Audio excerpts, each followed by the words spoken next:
जय हिंद मेरे प्यारे बच्चों, कैसे आप सभी लोग। मैं धीरज सर आपके सामने फिर से बाजीराव ग्रुप के इस ऑफिशियल चैनल से आपके सामने एक बार फिर हाजिर हो चुका हूं एक नई इंफॉर्मेशन के साथ, इंफॉर्मेटिव वीडियो के साथ। देखिए, आप लोगों के पास टेक्स्ट मैसेज सैनिक स्कूल की तरफ से आ रहा होगा कि इंपॉर्टेंट इंफॉर्मेशन है। अच्छा, वो इंपॉर्टेंट इंफॉर्मेशन क्या है? जब आप लिंक खोलेंगे तो आप ये दो चीजें वहां पर पाएंगे कि ई काउंसलिंग का रजिस्ट्रेशन जो है वो दोबारा से खुला हुआ है और कल 30 मार्च है सुबह 5 बजे तक आप ई काउंसलिंग का रजिस्ट्रेशन कर सकते हैं। बहुत जरूरी है। अगर ई काउंसलिंग तो पहले ही शुरू हो चुका था और फेब में ये खत्म भी हो चुका था, फिर बहुत सारे बच्चों ने जो है मेल करे कि सर हम तो भूल गए, हमको पता नहीं कैसे करना है। फिर से उनको मौका दिया गया है। ठीक है, परसों रिलीज हो चुका था, परसों में वीडियो बना चुका हूं, कल भी बना चुका हूं, आज फिर बता रहा हूं। कल इसकी लास्ट डेट है। अगर आपके बहुत अच्छे नंबर हैं, ठीक है, या किसी कैटेगरी से बिलोंग करते हैं, नंबर आ रहे हैं, तो आप लोग जो है ई काउंसलिंग करिए जल्दी से। ठीक है, और 30 मार्च मतलब कल 30 तारीख है और सुबह 5 बजे तक आप लोग जो है ई काउंसलिंग का रजिस्ट्रेशन कर सकते हैं। एक तो ये मैसेज आ रहा है आपके टेक्स्ट में, दूसरा आ रहा है ये वाला चॉइस फिलिंग का डेट भी जो है ना वो 1 अप्रैल तक एक्सटेंड हो चुका है ना। जो भी आपने नंबर के बेसिस पे वहां पर सैनिक स्कूल सेलेक्ट कर रहे हैं आप लोग, उनका चॉइस फिलिंग जो भी हम बोलते हैं उसको, वो जो है 1 अप्रैल तक जो है वो भी एक्सटेंड मेरे प्यारे बच्चों हो चुका है। रात के 11:50 तक जो है आप लोग चॉइस फिलिंग कर सकते हैं। फिर लॉक द चॉइस करना जरूरी है, लॉक कर दीजिए। उसके बाद जब इसका फर्स्ट वीक में प्रोबेबिलिटी ये है कि जो है फर्स्ट वीक अप्रैल में जो है इसका रिजल्ट भी आ जाएगा, ज्यादा कोई टेंशन होने बात नहीं है। ठीक है, तो ये तो दो इंफॉर्मेशन है, बाकी आपको टेंशन नहीं लेना है। Day to day daily update और सबसे तेज धीरज सर लेके आएंगे आप लोगों के लिए। ठीक है, अब दूसरा सवाल ये है सर मेडिकल इंफॉर्मेशन भी हमको दे दो। ठीक है, जैसे सैनिक स्कूल वालों ने घोलाखाल ने फर्स्ट एंड सेकेंड राउंड के मेडिकल वहां पर जो है सुशीला तिवारी में हुआ था, 3 गुना बच्चों को वहां पर बुलाया गया था हर कैटेगरी से। ऐसे ही अदर स्टेट के भी अपने अपने वहां उनने जहां उनने व्यवस्था कर रखी है वहां मेडिकल उनका हुआ है। लेकिन सबसे बड़ा सवाल है सर मेरे बच्चे के नंबर मान लीजिए 255 मार्क्स है out of 300 in general category. ठीक है, अब क्या होगा? अब आपको पता है 260 से ऊपर वालों को बुला रखा था मेडिकल में घोलाखाल ने। ऐसे अदर स्टेट की बात करता हूं सर 255 मार्क्स ठीक हो गया, आपने चॉइस फिल कर दिया। मान लीजिए आपको कोई सैनिक स्कूल जो है अलॉट हो गया, मैं उम्मीद करता हूं आपको 255 में बढ़िया सा सैनिक स्कूल अलॉट हो। मान लीजिए आपको 255 में जो है सैनिक स्कूल अलॉट हो गया। मैं उनकी बात नहीं कर रहा हूं जिनका मेडिकल हो चुका है ना, वो तो बहुत बढ़िया है। और जिनका नहीं हुआ, मान लीजिए 255 मार्क्स है उससे उत्तराखंड में, आपने किसी कॉलेज भर दिया, उसमें सैनिक स्कूल भर दिया है। मान लीजिए आपको एक सैनिक स्कूल अलॉट हो गया। ठीक है, सैनिक स्कूल अलॉट हुआ ना, अब उस सैनिक स्कूल की जिम्मेदारी है आपका मेडिकल कराने की। जैसे आपका सिलेक्शन मान लीजिए सैनिक स्कूल घोलाखाल में हुआ तो आपने सुशीला तिवारी जाना है, तुरंत वहां से मेडिकल कराना है, बढ़िया तरीके से मेडिकल कराना है। एक बार आप वहां घोलाखाल में जरूर बता दें। ऐसे अदर कॉलेज वाले भी, अदर स्कूल वाले भी, अदर पेरेंट्स भी उस स्कूल से संपर्क कर सकते हैं। उसके बाद आप जल्दी से जो है मेडिकल कराइए, उसके बाद वहां से रिपोर्ट लेके जाइए, घोलाखाल पहुंचिए या किसी भी सैनिक स्कूल पहुंचिए, फीस जमा करिए, आपको एडमिशन के लिए भी बुलाएंगे और रिपोर्ट के साथ सारे डॉक्यूमेंट ले जाइए और फीस जमा आप कर सकते हैं। उसके बाद आपका बच्चा जो है सैनिक स्कूल में पढ़ेगा और जब बार पास होगा तो ऑफिसर बनेगा। ठीक है, तो ये खेल है। तो जिनका नहीं हुआ है तो घबराना नहीं है, जिनका हो गया है ऑल द बेस्ट आपको, और जिनका नहीं हुआ है उनका भी कहीं ना कहीं 255 में तो ऑल इंडिया के सैनिक स्कूल मिल ही जाएंगे। हो सकता है सैनिक स्कूल रिवार्ड भी मिल सकता है। ठीक है, तो आपका मेडिकल बाद में होगा, है ना, टेंशन लेने की जरूरत आपको नहीं है। Doubt solve.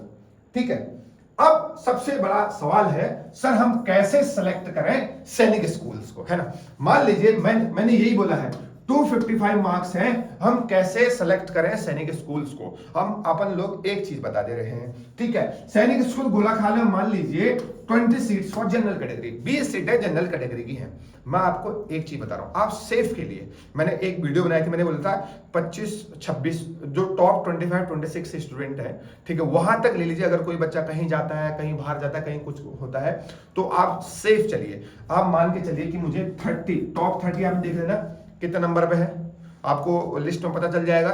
जो टॉप 30 स्टूडेंट है वो बच्चे जो है टॉप 30 का मतलब जो सैनिक स्कूल घोलाखाल में उत्तराखंड में टॉप 30 की बात कर रहा हूँ जनरल कैटेगरी में। ऐसे ओबीसी में 14 सीटें हैं तो आप 25 सीट तक जाइए अगर सेफ चलना चाह रहे हैं। तो आप ऐसा करिए, आप लोग जो टॉप 5, 7, 8, 9 सीटों ऊपर लेते हुए चले गए, आपके उसके अंदर नंबर आ रहे हैं तो आप सैनिक स्कूल घोलाखाल सेलेक्ट कर सकते हैं। ठीक है, सैनिक स्कूल घोलाखाल आप सिलेक्ट कर लीजिए। हाँ, अगर मान लीजिए फर्स्ट राउंड में कोई कॉलेज स्कूल आपको अलॉट नहीं होता है, सेकंड राउंड में भी आप फिर से सैनिक स्कूल घोलाखाल करिए, ठीक है, क्योंकि आप सेफ जोन में हैं। हो सकता है आपने सोचा यार मुझे क्या ही सैनिक स्कूल घोलाखाल मिलेगा, है ना, ऐसे बहुत सारे बच्चों ने सोचा, लेकिन एक बच्चा ऐसा है उसने सोचा कि मुझे मिलेगा 255 में, है ना, एक सपोज बता रहा हूं मैं आपको, ठीक है, भले उसकी रैंक जो है 25-26 क्यों नहीं हो, तो उसको सैनिक स्कूल घोलाखाल मिल सकता है। फिर आपको पता है क्या करना है, एक्सेप्ट करना है या कंटिन्यू, होल्ड एंड कंटिन्यू करना है, ठीक है, होल्ड एंड कंटिन्यू करना है, आप उसको एक्सेप्ट करिए, एडमिशन करा के आइए, तो आप सेफ चलिए। और आपके नंबर अगर मान लीजिए टॉप 30 में नहीं आ रहा है, तो फिर आप जो है घोलाखाल पहले नंबर पे नहीं डालें, आप जो है सुजानपुर हो गया, सुजानपुर हो गया, कुंजपुरा हो गया, कपूरथला हो गया, सैनिक स्कूल रेवाड़ी हो गया, और झुंझुनू हो गया, चित्तौड़गढ़ हो गया, ये डाल दीजिए बढ़िया बढ़िया वाले ना बाहर के, और रीवा हो गया, रेवाड़ी हो गया। इस तरीके से आप इन सैनिक स्कूल के लिए डालिए, चाहे आपके 245 हो, 250 हो, 255 हो, है ना, अगर आपका टॉप 30 में नाम नहीं है सैनिक स्कूल घोलाखाल में। ऐसे ही अदर स्टेट वाले भी हैं, आपका अगर नाम जैसे मान लीजिए किसी सैनिक स्कूल में 30 सीटें हैं जनरल की, तो आपका नंबर जो है 35 मतलब तो 40-45 के आसपास टॉप में नहीं है, तो आप फर्स्ट चॉइस जो है वो वाला स्कूल मत डालिए, क्योंकि बाहर के स्कूल में आपका नंबर आ सकता है, ठीक है, समझ में आगे नहीं आ गया तो टेंशन लेने की जरूरत नहीं है। क्योंकि एक चीज और बताता हूं, क्योंकि आपने भी घोलाखाल डाला पहले में, सब घोलाखाल डालेंगे, आप दिमाग से खेलिए, सबको डालने दीजिए घोलाखाल फर्स्ट नंबर पर, कोई दिक्कत नहीं है। बहुत सारे बच्चे तो काउंसलिंग भी नहीं कर रहे हैं, चॉइस फिलिंग भी नहीं कर रहे हैं, है ना, वो सोच रहे हैं मिलना तो है नहीं, कोई बात नहीं, वो और क्योंकि उनका पता है सबने घोलाखाल डाला है, वो बाय डिफॉल्ट घोलाखाल सेलेक्ट हो जाएगा, है ना, तो मिलेगा तो नहीं 250 में, 255 में, 260 में नहीं मिलने वाला है इस बार तो, ठीक है। तो आप चालाकी से किसी बाहर वाला कॉलेज भर दीजिए पहले नंबर पे, टॉप 3, 4, 5 में, फिर आप घोलाखाल डाल दीजिए कहीं 7-8 नंबर पे, ठीक है। अगर किस्मत सही रही हो सकता है आपको कॉलेज भी मिल जाए, वहां पर आपको खेलना है, नंबर आ गया स्कूल का या कॉलेज का, स्कूल का नंबर आ गया तो आपको एक्सेप्ट करना है, वहां पर जाके बस टेंशन लेने की जरूरत नहीं है। बाकी मैं पूरा जो है मैं बहुत सारे पेरेंट्स का मैसेज का जवाब भी दे रहा हूँ और हेल्प भी कर रहे हैं हम लोग, कॉल पे कॉल आए जा रहे हैं, 8448834681 नंबर रहेगा हमारा, ठीक है। तो इस तरीके से मैंने आपको बता दिया सैनिक स्कूल सेलेक्ट करने हैं, टॉप 8-10 सेलेक्ट करिए बस, उसके बाद आप 33 आप करेंगे, कोई आंध्र प्रदेश का, उत्तराखंड वाला वहां नहीं जाना चाहता, कोई केरला का है ना, उसके बाद सेलेक्ट तो सब हो जाएंगे, बाय डिफॉल्ट अपने आप उसके बाद सेलेक्ट हो जाएंगे न्यू सैनिक स्कूल भी और सैनिक स्कूल भी, सबके सब सेलेक्ट हो जाएंगे वो, लेकिन जो टॉप 8 वही रहेंगे जो आपने सेलेक्ट कर रखे हैं, और उसके बाद उसी सीक्वेंस में होंगे जो सैनिक स्कूल ने सैनिक स्कूल सोसाइटी ने वहां पर उनको ऐड कर रखा है। बात समझ में आई नहीं? तो ये प्रोसेस रहने वाला है, ठीक है, तो टेंशन लेने की जरूरत आपको नहीं है।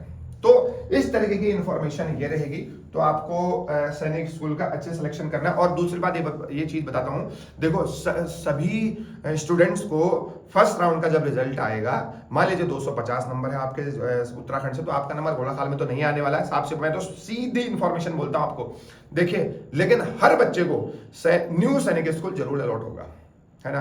अगर मान लीजिए सैनिक स्कूल नहीं हुआ तो आपको न्यू सैनिक स्कूल जरूर अलॉट होगा, आपने ना एक्सेप्ट करना है ना होल्ड एंड कंटिन्यू करना है ना। आप लास्ट राउंड तक जाइए, फाइट करिए, स्पॉट राउंड भी चलता है, जब किसी भी कितने 2-3 राउंड तक, पिछले बार 3 राउंड तक काउंसलिंग चला था, उसके बाद भी सीटें नहीं भरी, तो कुछ स्कूल में जैसे सैनिक स्कूल रेवाड़ी है, कुछ स्कूल में सीटें रह गई थी, तो स्पॉट काउंसलिंग चलता है, तो उसमें भी दिमाग लगाना होता है, मैं कहाँ कहाँ जा सकता हूँ, है ना, कहाँ कहाँ सीटें खाली हो सकती हैं, इतना दिमाग लगाना है, तो सीक्वेंस से मरना है, जो पहले नंबर में भरा आ जाएगा नंबर आपका, ठीक है। तो बहुत सारा एक खेल है ये, this is a very beautiful game, ठीक है, सैनिक स्कूल को सेलेक्ट करने का किस तरीके से अपने मार्क्स के आधार पे, ठीक है। तो मैंने इंफॉर्मेशन आपको दे दी है, ठीक है, फिर भी मैं आपको बता रहा हूं, अगर मैंने बता दिया है 250 में अगर किसी ने घोलाखाल ही सिलेक्ट कर रखा है, हटा दीजिए, ये सैनिक स्कूल मैंने आपको बता रखे हैं, इनको लिखिए टॉप पे और घोलाखालों कहीं 8-9 नंबर पर डाल दीजिए। साफ सुथरी इंफॉर्मेशन दे रहा हूं भैया, 250 में काहे का घोलाखाल मिल जाएगा जनरल कैटेगरी में, इम्पॉसिबल है, ठीक है। और 240 के आसपास जो है ओबीसी कैटेगरी में जरूर मिलने की संभावना है वहां पे, ठीक है, 240 के आसपास, हो सकता है 236, 7, 8 भी आ जाए, ठीक है। तो मिलते हैं मेरे बच्चों अगले वीडियो में, thank you so much, share करते रहिए, जय हिंद।